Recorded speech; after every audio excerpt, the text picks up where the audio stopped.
Welcome to End of Life University on YouTube. In today's interview, I'm having a conversation with Gabrielle Elise Jimenez, who is a hospice nurse and an end of life doula and an author as well. We're talking all about family caregivers and how those of us who work in the end of life field can do a better job supporting family caregivers, helping them with their doubts and fears so that they can have a healthier grieving process after their loved one dies. I think you'll really enjoy this conversation. Gabby and I could talk forever. So stay tuned for that. Make sure you've subscribed to this channel down below and also subscribe and leave a rating and review wherever you happen to listen to the podcast. Go to eoluniversity.com/support if you're able and willing to make a small contribution to help keep this channel on the air. And we'll move on now with the conversation with Gabby Jimenez. Here we go.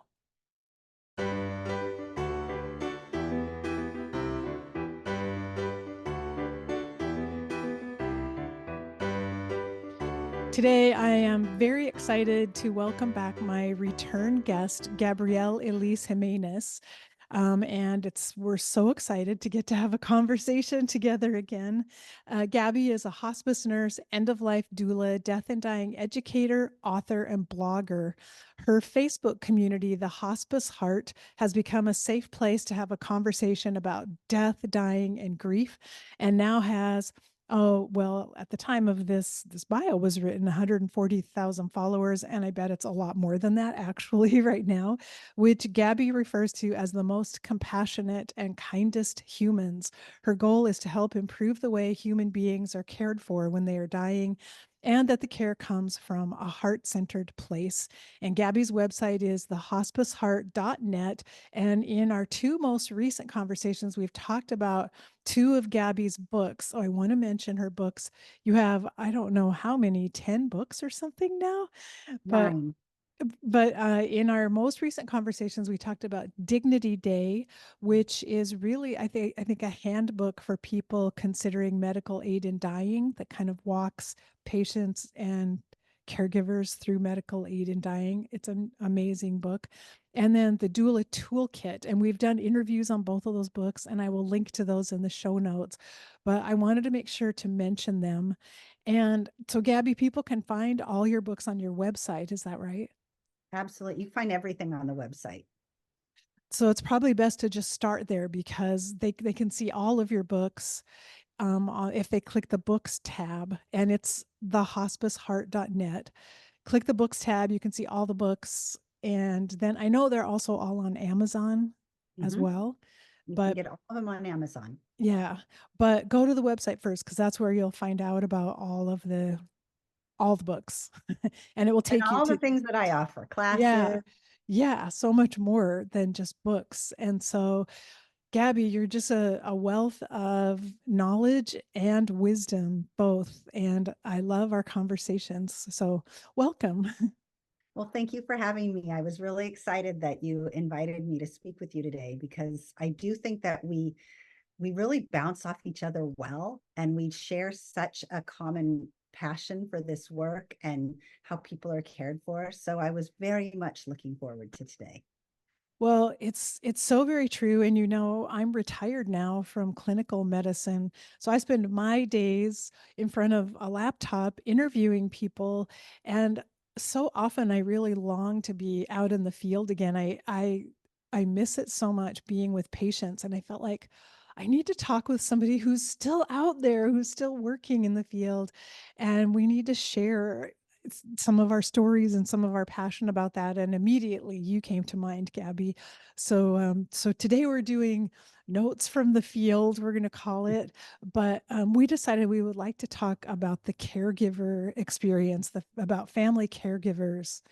And I think it's a really important topic. I just wanted to say, in the last couple of months in the interviews I've done, I've spoken with two people who recently cared for a loved one at home on hospice. For both of them, the hospice care didn't begin until the last week of life for their loved one. Both of them had a disappointing experience with hospice, and it breaks my heart.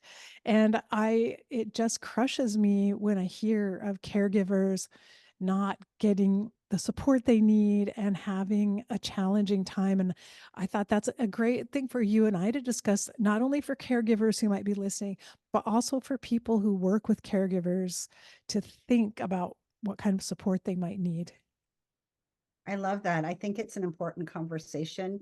I often I hold a lot of community based, and also I have Zoom calls as well, hospice sort of master class where I can help people to understand what's available to them, because people tend to hold on until the very last minute to start hospice. Like they think, I mean, I think some people think it's a death sentence, so they don't want to put their person on there. But I think the others think, well, no, I'm okay now. I can take care of my dad or my mom or whomever. And that's lovely that you want to do that, but you don't have to do it alone. And the resources and things that come to availability for you when you put someone on hospice, when you start them with their service, is such a relief. But most people don't know that. And I do think that the person who has moved her mom into her home and has been taking care of her and maybe stopped working and spending every day doing this, I don't think they realize just how much, what a difference we could make for them if they started with us. And that makes me sad because they work so hard and they beat themselves up and they don't have the tools and knowledge, and that makes it harder too. Yeah, the woman I was speaking with said she still now, after her mother died, has doubts about the care she gave. Was it good enough? Did she do enough? And worries about it and wonders, did I make the right decision?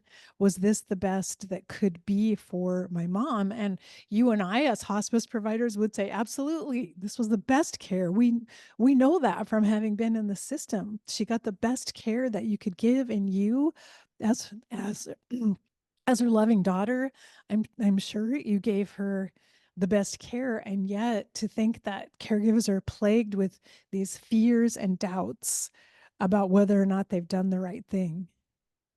You know, you brought up a good point earlier when you mentioned that the two that you spoke with had a tough time with hospice. I think that it comes from, and I'm not criticizing, I'm in hospice, so I'm not criticizing hospice workers, but I often don't think they realize the value of their education and the difference it could make for the person providing the care. If we offer that more freely and really truly help guide and support them, they will have less fear and uncertainty. But I too am hearing complaints. You know, my mom was on hospice and no one ever came, or they didn't answer the phone, or when they showed up, they just took some vital signs and left. There's this disconnect that is happening commonly between the family members and the hospice staff. And we have to change that. If we give more education, if we take time, if we don't rush our visits, which is not always easy, but if we could really just hand over some tools so that they feel less fear and maybe a little more confident at the bedside, I truly believe that if we do that, it can change their grief journey. And maybe by inspiring them or complimenting the work that they're doing or letting them know that just being present for them truly is enough and a lot, because they do doubt their care at the bedside. Am I doing this right? Or worse is after their person died, I don't feel like I did enough. Could I have done more? Is there Mhm. something else I could have done? Some of the emails that I get are from people who were caring for one of their family members and are feeling a sense of guilt because they think that they did something wrong. We have to, as hospice workers especially, remind them that what they're doing simply by advocating and being present for them is a lot. And it's interesting that those doubts and guilt and the fears they have, they may not come up until after they're done caregiving, till after their loved one has died and they've had time to process some of their grief. Because in the midst of caregiving, they may be so tired or working so hard, they don't really know what's going on. There's a mix of so many different emotions at once. So they're not necessarily going to say to the hospice provider, I'm having doubts, I don't feel confident, I'm worried about my care, because they can't identify that at the moment when they're in the middle of it. It tends to be later when they look back on it. Well, and they don't know what to do. They don't, most people have never been at the bedside of someone who's dying. They don't know what they need. They don't know what each sign is or symptom it means, a facial grimacing or body movements or breath sounds. They don't know that. And so that in itself can elevate their fear. And then, of course, you hear the misconceptions that are out there, which just adds to that. So if we could just be better at preparing them for everything, even the things that may not happen, just so that when it does happen, they have this moment of, ah, yes, my hospice nurse told me that. And it does remove fear, but we can't expect them to know things. And we can't expect them to have all the tools. They do not have the tools. They don't know. And they also need to know that hospice is not the boss of them. If they're uncertain or if they're feeling like they're not getting what they need or they don't feel like an answer was given appropriately, they need to know they can call us on that. Tell us what you're not getting and tell us what you need. And I think sometimes some of those doubts may come from non-caregivers in the family or friend group who come to visit, who start asking questions like, why does mom look like that? Why are you doing this? Why did you do it that way? Who start asking questions and cause the caregiver to have even more doubts. And it's really important when we're providers coming in to help the caregiver, we tune into that and even prepare them. People on the outside who are not giving this care, they don't understand what it takes and what it's like and what you're actually doing. Well, and there is a lot of family dynamics in these situations. You might have the three siblings, right? And the one sibling has the house that's a little bit bigger, so she moved mom into it. She's been caring for her. One of the siblings lives nearby, but doesn't really come in very often. And then you have one that maybe lives out of state, right? And just as it gets closer, maybe she's starting to decline and she's transitioning, and so they all show up. And it's at that moment where they either start to criticize the one that's been providing the care or suddenly feeling like they've done something to make her decline. Why didn't you feed her? Why didn't you get her up out of bed? Why does she look like this? This isn't how she's been. What's going on? What did you do wrong? And it comes from the unknown, of course. But as a hospice nurse, I've walked into situations like this. And my first instinct is sort of elevate the person who's been providing the care. Your sister's been doing a really great job. And you guys haven't watched the decline. So the last time you saw her compared to now is going to be significantly different. That's part of this process. But to try to, like, our role is not just to make sure that that patient is cared for well, but is that the family are all on board and can communicate in a kind and compassionate way. But it doesn't always happen that way because they don't know. Yeah, and I can't overstate the value of what you just said as the hospice nurse to validate the caregiver to her family members or the outsiders coming in and say, this person is doing a fantastic job caring for the patient. That's huge. That could go so far to reassure that caregiver and just to help them feel appreciated and valued, since often they're not going to hear that from the patient. They may not get that kind of gratitude and feedback from the patient. Well, and it works both ways too. I was with a family today, and the patient lives with her son, but she has a live-in caregiver, and the caregiver has been with her for 7 years.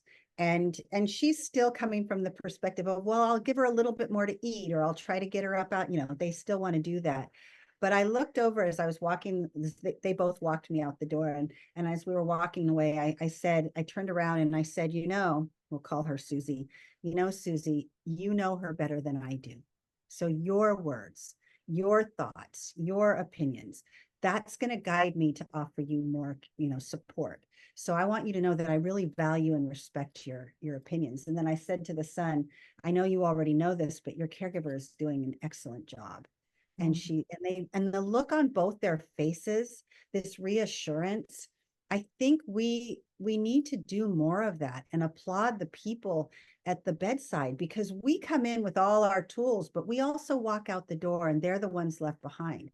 It's what we bring into that room for the caregivers, the family members, anyone who's at the bedside, to give them the tools so they know that what they're doing is right and good, but to also recognize how hard they are working to provide this beautiful care.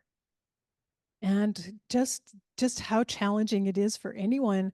I look back at, I took care of my own mother at the end of her life, and it only ended up being like 5 days that she needed help at the very end of her life, which was a lot shorter than I had imagined it was going to be. And I felt like, gosh, I've done hospice my whole career, I know everything I need to know about this, but I got there in the trenches 24/7 taking care of my mom who's bedridden. And one night, she tried to crawl out of bed, and it's 2 in the morning, and she's hanging halfway out of bed with her, her legs splayed apart doing the splits. Her arms were barely holding on. And I thought, I have no idea how to get her back in bed. And it's 2 in the morning, and I'm here by myself with her. And I thought, this never came up in any of my hospice training. I don't know this. So I had that very same feeling of vulnerability and fear, like, I hope I don't hurt her. What if I drop her? What if I do something wrong? And I relate to what that's like. And even having training and experience and knowing what this is about, all of us could be in that same spot of just feeling like helpless. I don't even know what to do. We can have all the tools in the world, but when someone we love is in that bed, it's as though we have absolutely no idea what to do. And if we feel that way, the ones with the education and the experience, imagine what someone who's never been through this before must feel like. And so you felt that, and I've been there too. I didn't know what to do. I felt almost like I had lost my voice. I just sat there still and nervous and afraid because what if I do something wrong? It's that fear is even worse when you're thinking you might do this to someone you love, your own family member. But it's hard. This work is hard. It's hard for those with experience and triple that for those who don't have it. And I know one question, I mean, for years and years, it always seems to come up, is about the use of pain medication. And it's maybe more heightened now because there's so much information about the opioid crisis out there in general public. But I've seen a lot of family members really agonize over giving morphine to their loved ones in spite of having really careful instructions how to give it, how much to give, when to give it, when to increase it. But family members still worrying that somehow they caused their loved one's death with morphine. And I don't really know how to help people get past that one. Well, I've heard from a lot of people who said I gave morphine to my mom and she died. And so that has really changed what I say to families. I first start out by telling them the benefits of the medications that are in the comfort kit, right? This is why we bring them to you. This is what they're going to do for you. And then I always bring out a 1 ml syringe and I have them look at it. And I say, see this syringe? All you're going to give is a quarter of this. It's a very small amount. It's just enough to tap into whatever they're experiencing and will often bring them comfort. And then I'll say, now I want you to know something. I have some patients that get a full ml of some medications every hour. So it's important that you know that what you're giving right now, is not going to end her life. The diagnosis, the disease process, that's going to end her life. You giving medication is going to give the body permission to let go because you offered it peace. And as I show them the syringe and I show them the quarter of the syringe where the medication will go to, and then I say, if this doesn't work, we might increase it. But even that is not going to end her life. Could she die after taking this medication? Absolutely. And the reason is because that medication softened the distress in such a way that the body was allowed to succumb to what it was already doing anyway. You didn't end her life. The illness did. You allowed her body to let go with peace and grace. And if you say that to them, and if you say, don't be afraid of the medications, you're not going to hurt her with these. That's what they need to know. Oh, I love that you actually show them the syringe and that it's only 1/4 of the syringe, because that is something people can grasp. They can see it with their eyes, like, oh, it is tiny. It's a tiny amount. It's a little And bit. Yeah, and I think that's a really valuable teaching tool right there to take away some of the fears, and also the example you give that some patients would get the entire syringe. And so, Until they're still alive. yeah, yeah. And I want them to know that sometimes we increase it. And it's because our bodies all react differently. And that's what people don't understand. Well, they kept giving, all this morphine, it wasn't working. Well, sometimes it works and sometimes it doesn't. Sometimes we find that maybe that particular medication isn't going to work for them. So we will start something else. The beauty in hospice is that we are constantly trying to manage symptoms in whatever way we can with all of the education and tools that are available to us. And sometimes it doesn't work the way we want to. And sometimes people struggle, but we don't give up. And we do everything in our power to bring them peace. Does sometimes it require more medication? Yes. The body knows what to do, and it will often go into a fight mode. And that's a hard battle for us, especially. We want the peace that you want for her as well, but sometimes it takes work, but you have to trust us. We truly are going to do whatever we can. And we have to determine what she can handle, how her body will react. We can't just give a bottle of morphine. It doesn't work that way. So we are very careful and we are very well aware of the benefits of these medications and how they can bring comfort. But sometimes a little bit works and sometimes we need more. And that's just part of the dying process.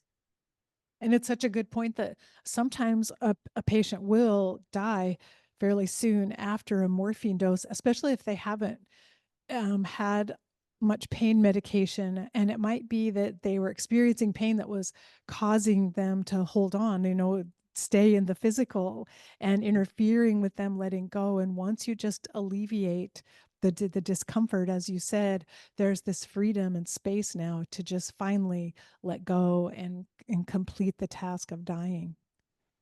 I think the thing that people also need to understand is often the things that we see that makes us think that there is a physical pain, such as facial grimacing or body movements, that often it's not physical pain, it's emotional pain or spiritual pain.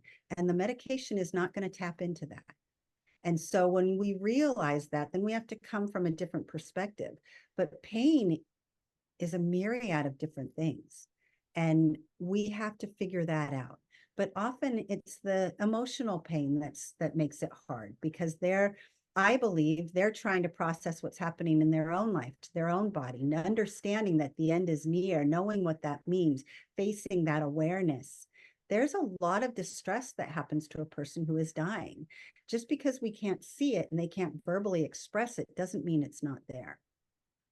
It's so true. And I've had some family members express that they feared their loved one was suffering terribly when they were dying, even though they had medications for their symptoms. And again, because of what you described, they saw grimacing on their face or heard them make verbalize certain sounds that made them fear that their loved one was in terrible pain.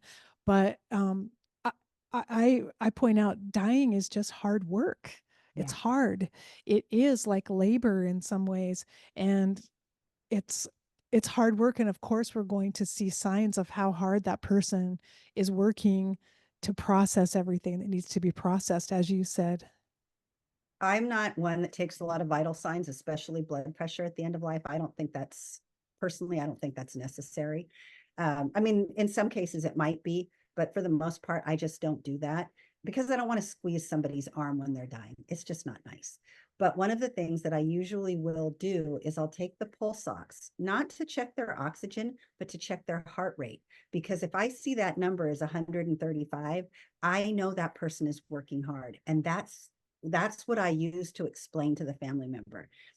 Look at her. She's breathing a little fast. Maybe she's having a little body movement, maybe a few moans and groans. But when I look at this number, this tells me that she's working hard. And they say, oh, okay, and that means she's going through this process now. She's getting ready to let go. That takes hard work. And so she's gonna make noises. That's all normal. But what does normal mean in death? we think of it as normal, but it is absolutely far from normal for the average person. So what we have to explain to them is the why this is happening, what the body is doing, how hard they are working. Are they suffering at this time? I don't think so.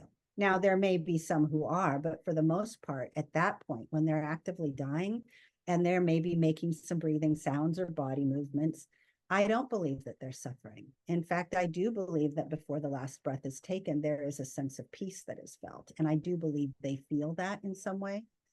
But I think people need to understand that, like you said, it is hard work to die. And the body is doing a lot. It's on overdrive. It is going full speed ahead with no brakes in sight, right? And so it's fighting. And we just have to trust that it knows what to do. Yeah, so true. And before we started recording, you and I were talking about the fact that in spite of all of the signs that we're aware of that someone is close to dying, people don't always die when we think they will. There are stories all the time of people who end up living much longer than we thought they would. And so we can't really, no one can really predict that. I was walking down the aisle of a grocery store a couple months ago, and there was a mom and her little girl, and the little girl was probably 7, right? And she's like, Mom, if I don't eat for 2 or 3 days, I'm going to die. And I wanted to go over there. No, not going to happen. Sorry. But people really believe that if they don't eat for 2 days, they're going to die. Well, I've had the longest I've experienced is 19 days without food or water. I don't know how this person lived, but it's not about us, right? And we have, if we know that, then we know that we can't rush this. So we can't tell a person, we can tell them it's hours to days, and we could even say, gosh, she feels very close. But nothing, especially from a hospice nurse, nothing is more, well, regretful within. If I tell a person, you know what, she's just got a couple more hours, she's ready to let go, and she hangs on for 7 days. Mhm. 7 days to a person who was prepared for her to let go 7 days ago is a lifetime. And it is exhausting. And there are so many questions. And then they question you. And so you're putting yourself in a really difficult position because you didn't help them by saying that. So I'm really honest now. Could she die tonight? Absolutely. I want you to be prepared for that. But she could do this for however long her body needs. What I want you to do is imagine that today is the last day. I want you to say all the things that you need to say. I want you to be present as much as you possibly can. And then if you have tomorrow, that's a bonus day. And you might have several tomorrows.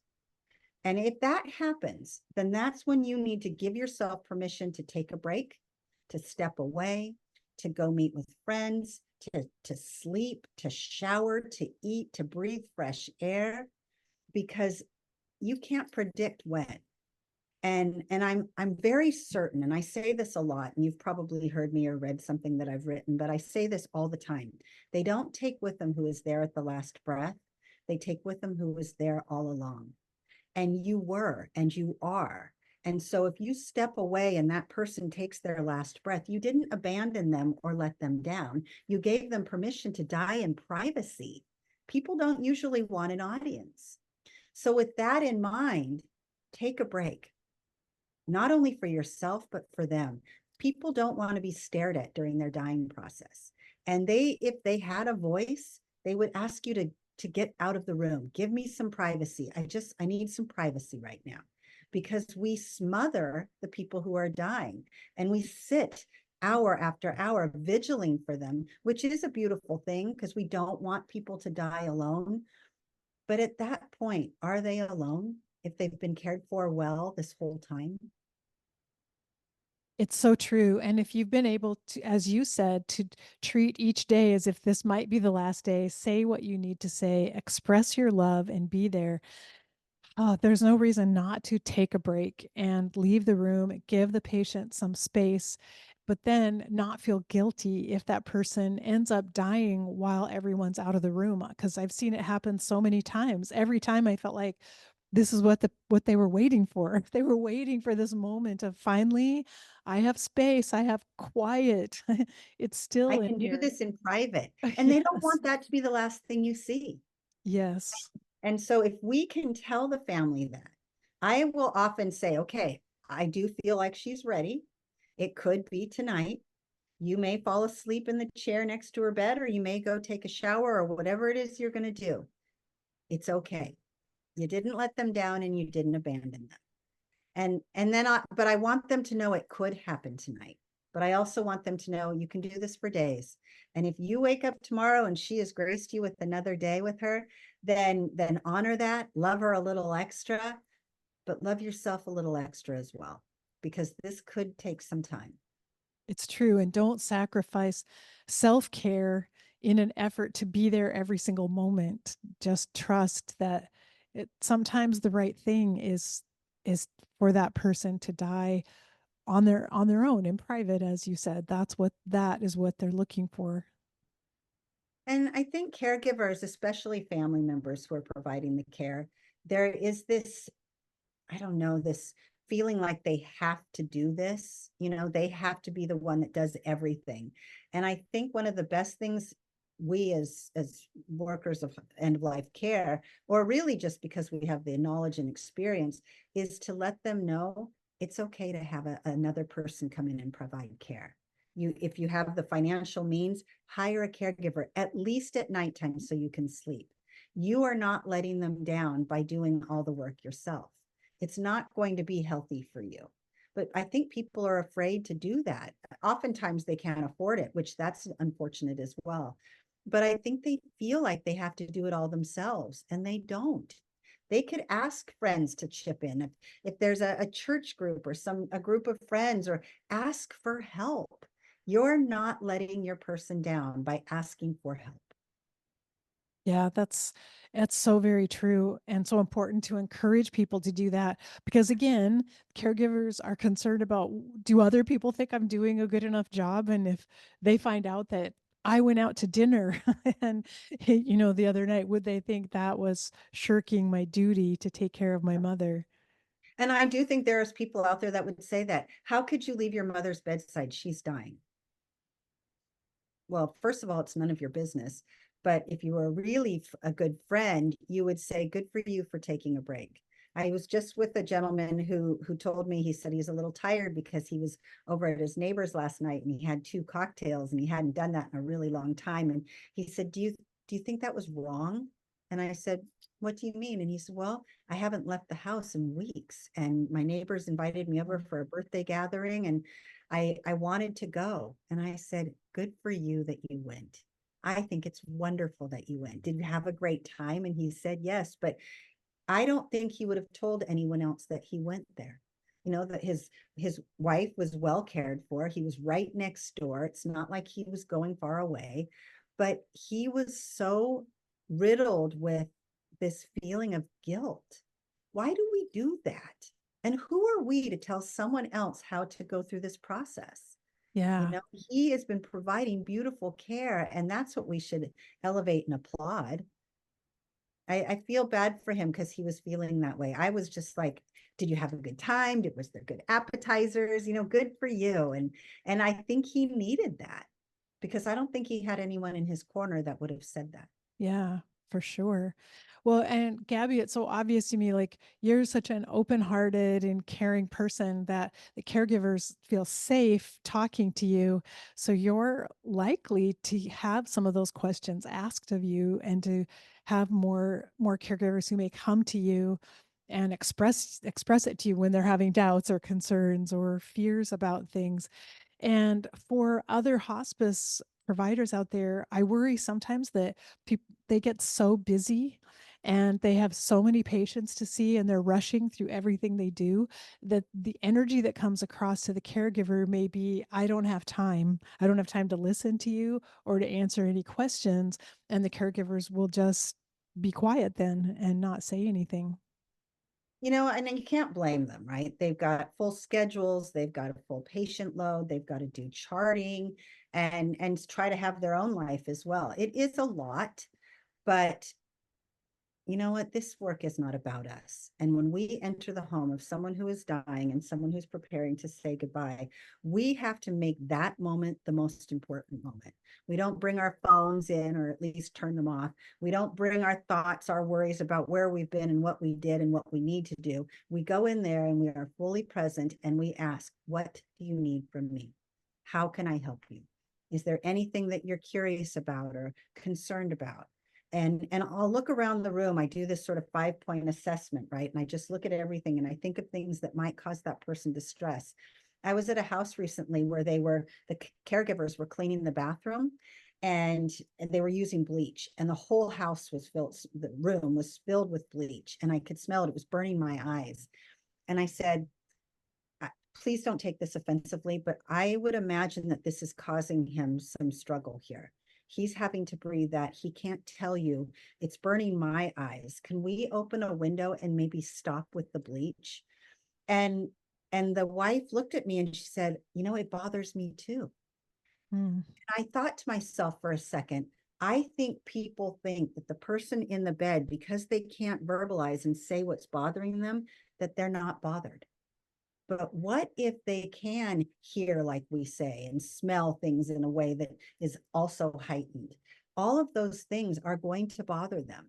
Our job is to see it ahead of time to avoid it happening and mm, maybe act on their behalf. So as a person who's doing this work, when I go into the home, I'm always looking for something that might need a little tweak or a little, like the soaking mouth swabs. If I were you, I wouldn't soak those. It's kind of gross. I wouldn't want that in my mouth. But here's what you can do. So I'll always offer something in exchange for, or, it's really difficult for him to swallow that when he's laying flat. I want to explain to you what happens when you raise the head of the bed. But if we do that, then we can foresee bigger issues and help them. And that's also an invitation. What else do you want to talk about? Is there anything else you're worried about? mm. We need to find a way to meet them where they are and make sure that they know that we hear them. Oh, that's so true. I know always remember one of my mentors when I was in medical training said, if you give each patient 5 minutes of your true undivided attention, that's sometimes all they need. And 5 minutes isn't that much to ask. And he said, if you sit down, look them in the eye, and just relax, and say to yourself, it's only 5 minutes, it's okay, I can give up 5 minutes. And he said anything that the patient's able to tell you, or in this case the caregiver, or talk about in that 5 minutes, it's going to save you a few hours down the road, because they're addressing something that's better off addressed sooner rather than later. When you give the 5 minutes, you end up saving yourself more time later on. People need to feel seen, and they need to feel heard. And if we just practice, even just one thing, practice the art of listening, right? Not to fix, not to throw out what you would do or have done, not to judge or, fix, but to say, I hear you, and validate their words. To give somebody a platform to feel safe to express their feelings opens things up in a really beautiful way and builds trust. And if we can build trust with them, they will count on us more, rely on us more, maybe be more forthright with how they're feeling. And we can offer them far better support if we build that up right away. It's about feeling safe and heard and seen. And if we do more of that, the difference we could make is big. It's so true. And for every caregiver who's able to talk about any of those feelings in the moment while they're giving the care, that's going to help them later on when they look back and doubts and fears start to come up. They will have fewer of those. One of the biggest complaints I've heard people say about their experience with hospice was this has stayed in my head for a long time. The hospice person came in the house and didn't look at me, Mm, just went in, looked at the patient, my daughter, my sister, my mother, my friend, lying in the bed, and said, and talked at them, about them, but not to them or with them, and treated them as though they were a number on a chart. mm, And we have to keep remembering that this is somebody they love. And we have to treat them as though it was somebody we love and respect them. I never talk over a person who's lying in that bed, whether they have a voice or not. I'll lean over and go, Joe, I know you hear us right now. So I'm doing this for you. Or I'll mention his name, or I'll say his name. He is a human being lying in a bed going through a very difficult thing, right? Dying is not easy, but he is still here. He is not dead yet. And that person at the bedside loves him. And we need to respect that. Mm. Yeah, so true. That's such a good point. And Gabby, I was wondering, I mean, you shared already kind of a tool that you use when you're talking to a family member about giving morphine, the tool of showing them this 1 cc syringe. But do you have any other tools that you like to share with people, with caregivers that are helpful to them? Well, I think about the most commonly brought up things that bother people that they really have a hard time with. I think the death rattle is right there at the top of the list. That's one thing I will always say at my first visit. And I always think that this may be my only visit. So I make sure to leave them with enough information for them to be prepared for anything. It may not happen, all of it may happen. We don't know. The death rattle is a very difficult thing for people to hear. And I kind of, and this is, I don't know if this is the right expression, but I almost dummy it down, right? I really make it super easy to understand. As we age, our throats close a little bit, right? We have a harder time swallowing. But when our bodies are starting to let go, our throats close a little bit more, making it difficult to bring things up and bring things down. So we might have saliva or phlegm that has been built up. We might be given water or juice or liquid medications. And it kind of builds up right here and then the chest up above, like just below the neck. And because they can't bring it up and they can't bring it down, it hovers there and it makes a sound, a gurgling sort of vibrational sound. That's very typical because they don't have the strength to move it. Now, in the past, we've used things like atropine because it acts as an anticholinergic, right? It dries out the mouth, but it's only drying out the mouth. It's not going to dry the secretions. So we've learned that this is just a normal part of the dying process. And it doesn't just happen days before death. It could happen weeks and often even longer. So what we've learned to do is just gently roll them to one side, maybe to the other. And you loosen up those secretions just enough for them to slide down a little bit. And it's turning the volume down on the noise. Are they suffering? No. It bothers us way more than it bothers them. They're aware of it, but they're not suffering from it. If stuff is pooling out of their mouth, that can often feel like drowning. That's when you want to be a little more proactive. That can cause some distress. But the death rattle, which is a horrible name, but the truth is that's what it is. It is a sign that the body is shutting down and doesn't have the strength that it used to have. And when I explain that to people, they don't freak out. They just know. And they, instead of calling me saying, oh my gosh, my mom has the death rattle, they say, Gabby, what was it now? Do we just gently move her to one side? Do we also move it to the other? But here's the beautiful thing about that. They then explain it to other people who might be afraid of the noise, right? That might be in them. Oh, this is what we need to do. This is all a part of it. Don't worry, it bothers us more than, and I hear them repeating it to other Mm. people, but they're not afraid. And that will not be their takeaway when that last breath is taken. They're not going to say, oh, the death rattle was so horrible. If you know what it is and you make peace with it, you'll be less afraid. But that's on us. And I love that you give them something they can do, like turning the person on their side, one side or the other, or both, because oftentimes when you're fearful that someone is suffering, if you could just do something, if you could offer anything, something that seems to help, that eases your own distress and anxiety about it.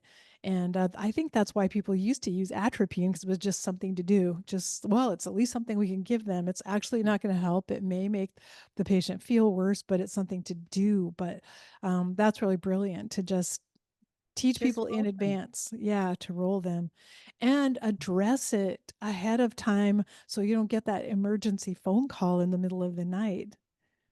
and give them the tools. I always want to leave them with something because I don't want them to feel completely lost or afraid. They will take that with them on their grief journey and they will hold guilt in their heart. We can remove a lot of that. And it is really about education and taking the time. The whole reason I wrote my little pamphlet book about end of life tips is it has all the answers to all those questions in it, because I want people to have just a quick glance. Oh, death rattle. Oh, medication awareness. Oh, dying after you walk out of the door. All of that stuff is in there because these are the basic things that could and might happen. If a family member has those tools, they can focus on other things that are far more important. And the other thing that is also really important is when you take something away from them, for instance, eating and drinking, right? We say, okay, it's probably safer for him not to have anymore. They need to understand the why. They need to know that actually the body lets go with a little less distress if the food and water is not introduced. The body doesn't need that. It really lets go easier when food and water hasn't been given. But now what you're doing is you're taking something from them that they have done out of love for their person. So what that means is we have to give them something else to do. So if I'm going to suggest we do something different or take away something they've been doing for some amount of time, I will explain the why. And then I'll say, but you know what you can do? And I'll give them another idea of something that they can do to continue providing care, because they need to not feel helpless. And we can do that, but we have to educate the why. Why are they not eating and drinking? Why are they having this sound in their breathing? Why are they moving this way? What do the hands mean that are grasping for something in the air?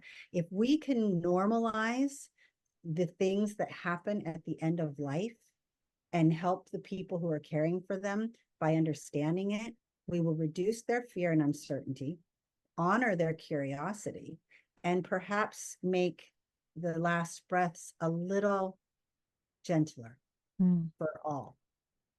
So, so true. And you mentioned your book of tips, which I think it would be fabulous if every family caregiver had that booklet available to look things up in when questions arise.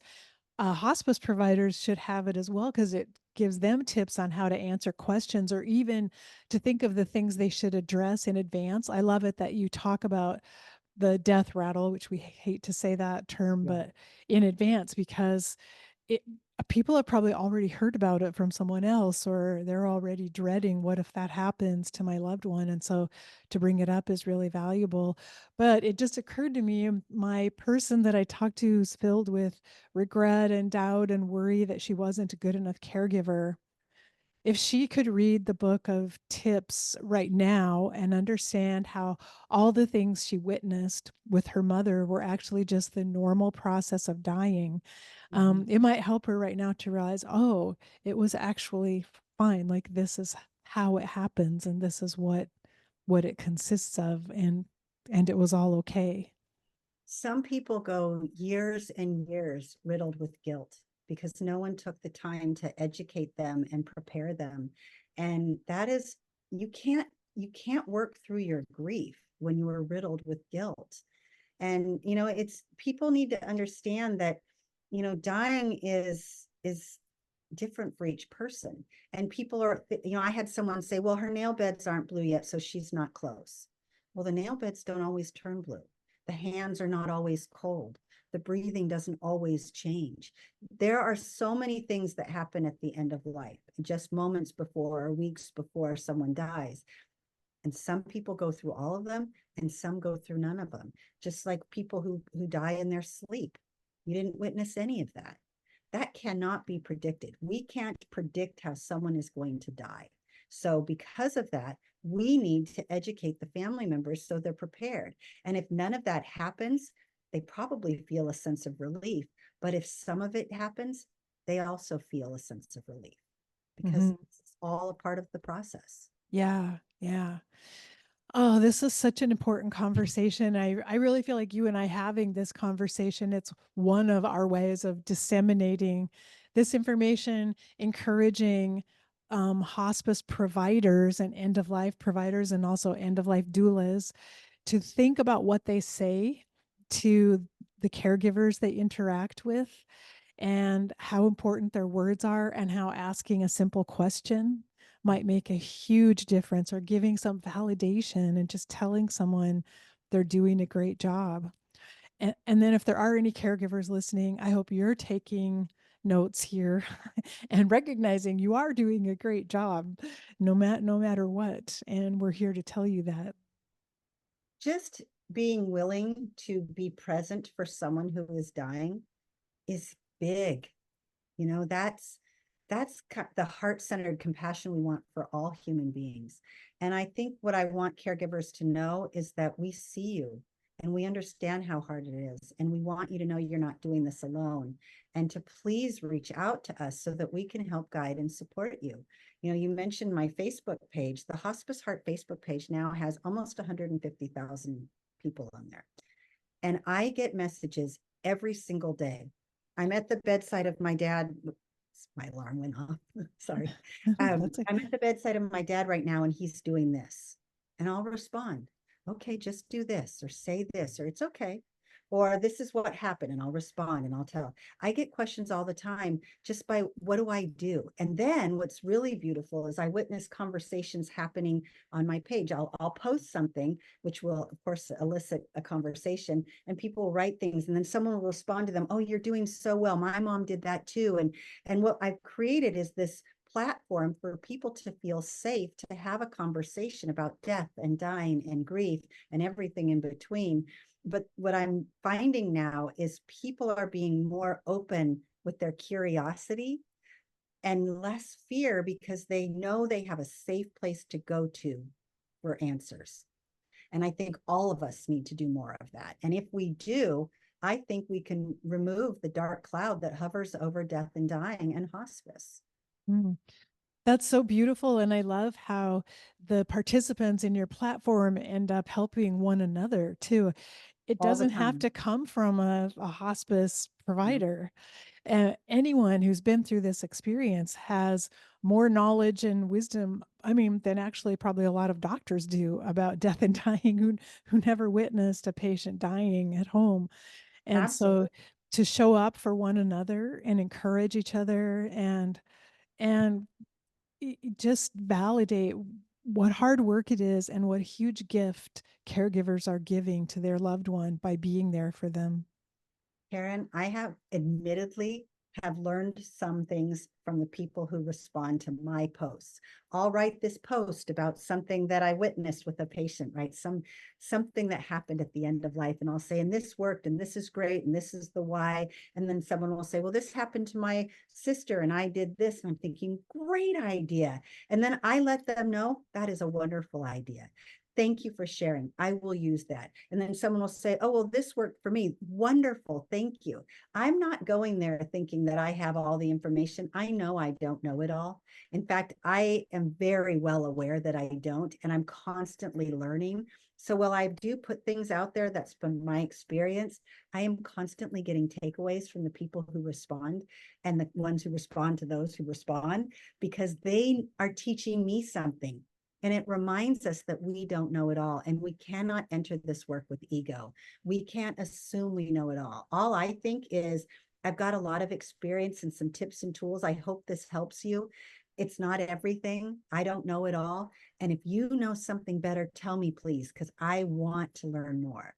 But we have to remove the ego and really meet everyone where they are, not where we want them to be, so that we can really, truly support them.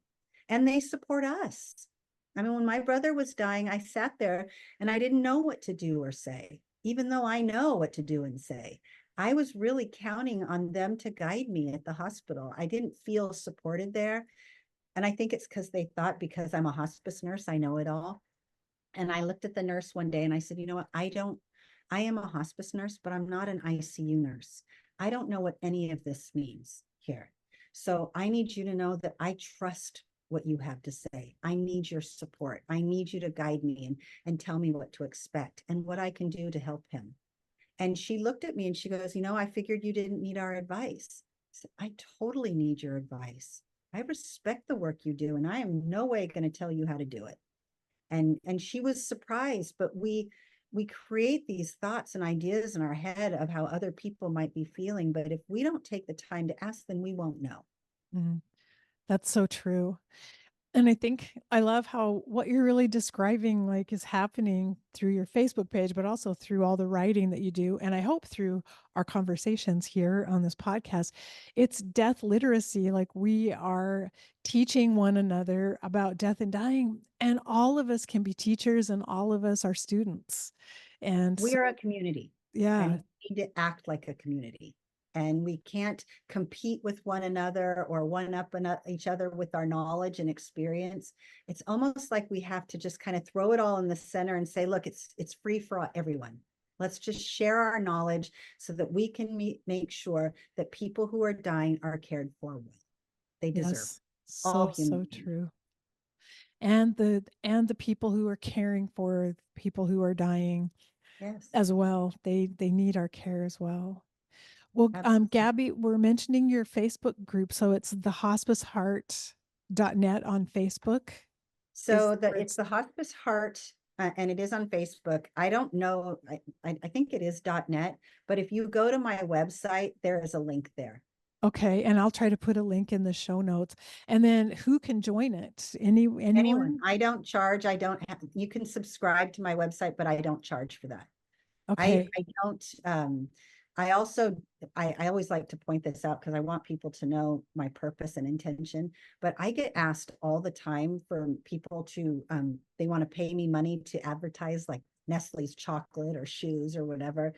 I don't want to do that because I don't want to take from the community. I think that takes away their safe. So I want people to know that they are safe there. They're safe on my website, and they're safe to reach out to me with their vulnerabilities and ideas or suggestions. You know, I'm totally open to that as well. I want this to be a safe place for people to come. I need them to know that I see them. Mm. Well, that's really beautiful, and I just applaud you for creating that group and all the good that it's doing. And if you take that group as the nucleus, think of how all of those people in the group and what they're learning, it's radiating out from them to everyone they contact as well. So We're all helping one another. yeah, it's a movement. It's And the it's movement. I love that. We're like Ram Dass says, we're all walking each other home. I love yes, that. yes, so true. So everyone should go to your website and get the book of tips, but there are, I don't even know the names of all your other books as well. For sure, they should get the doula toolkit if you are a doula, That's a because great one. you wrote that with With Angela Diane Button and Angela Shuck. Angela Shook. Yeah. Yeah. The three of you, huge amounts of wisdom and information in that book. Such a great book. It's actually really good for caregivers, you know, anyone who really wants to do this work well, because we give all of our secrets. We really put it out there. Yeah, and I want to encourage people, think about if you know someone who is a caregiver or has older parents or someone in their life who's ill who may become a caregiver, and you need a gift to give them, think about giving them something like one of these books, which could change their entire lives if they had this kind of resource available, but they're not likely to just happen to find it on their own. And now, if you've heard this conversation, you know to go to the hospiceheart.net and you can find amazing, amazing gifts that you could pass on to other people. Thank you. My last book is called The Conversation, and I think it needs to start there. So if you're not in a situation where death is near or even a diagnosis, but you do want to have the conversation with the people you love, I would start with that one, because even though it's my last book, which is it should have been the first, maybe, you know, but maybe it went exactly how it was supposed to. But that book is a lot filled with a lot of tips and tools on how to get the conversation started and really work with the people you love to know what matters most to them so that you can care for them and honor their wishes. I think we can do better. Yeah, and I want to emphasize your books are they're all easy to read and they're simple in the presentation. I mean, it's not going to be over anyone's heads or have too much medical information involved. And And they're so affordable. They're yeah, priced and really they're low. yeah, affordable and short enough to read in in a short sitting. And so, anyway, everyone should check them out. So, oh, Gabby, thank you so much. I feel like I don't ever want to stop talking to you. Like we could just go on and on and on. I feel the same way. We should just do this more often. We will for All right. sure, because this just makes my whole day to have a chance to talk with you. Thank you. Thank you so much for having me. Oh, you're so welcome. Take care. I hope you enjoyed that conversation with Gabby Jimenez. And if you're an end of life care provider, you have a few tips for how to do a better job supporting caregivers. And if you are a family caregiver yourself, just know that you are loved and valued and you're doing a great job. Thank you for the service you're giving to your loved one. And I'll be back next time with another new interview with you. So until then, take care.